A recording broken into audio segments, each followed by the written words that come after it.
Great Britain may be one of the most watched nations in the world.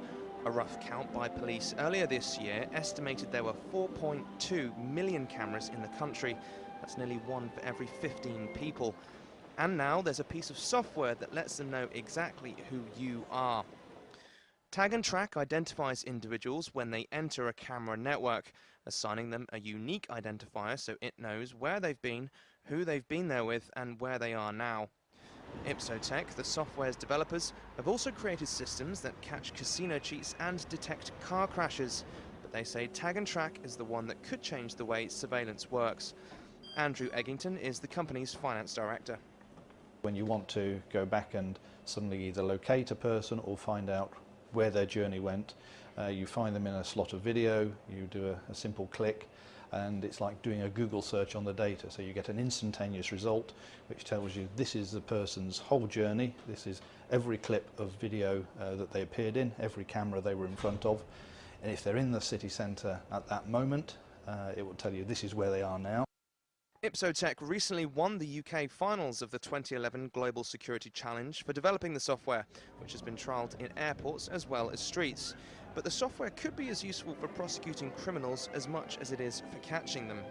If you have something like the recent riots, there's tens of thousands of hours of video now that the police are combing through, trying to find exactly this, an evidence pack of this is the person, we've got them from the moment they entered the network to the end.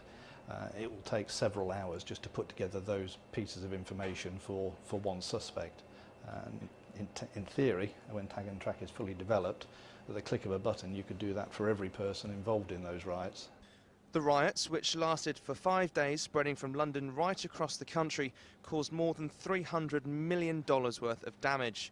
British police were forced to wade through hours of footage to try and identify the individuals involved in them. And Tag and Track could potentially cut around 80% of the work involved in scanning old footage for evidence. Human rights groups say the lack of regulation on data captured by closed-circuit television cameras presents a real threat to people's privacy. But Martin Lazelle, the chairman of the Public CCTV Managers Association and control centre manager in Greater London, says the threat is exaggerated. CCTV is probably the most visible form of surveillance that's around at the moment. But I think in some ways that probably means it's the least insidious. I mean, a recent survey by the CCTV user group showed that there's massive support for public space CCTV. So I'm not convinced that, that there is a concern. Ipsotech claims that Tag and Track could seamlessly integrate with information from other recognition sensors, such as facial, fingerprint and iris recognition, so that the whereabouts of particular individuals can be monitored. And though concerns remain, the technology is expected to be commercially available within years. Joel Flynn, Reuters.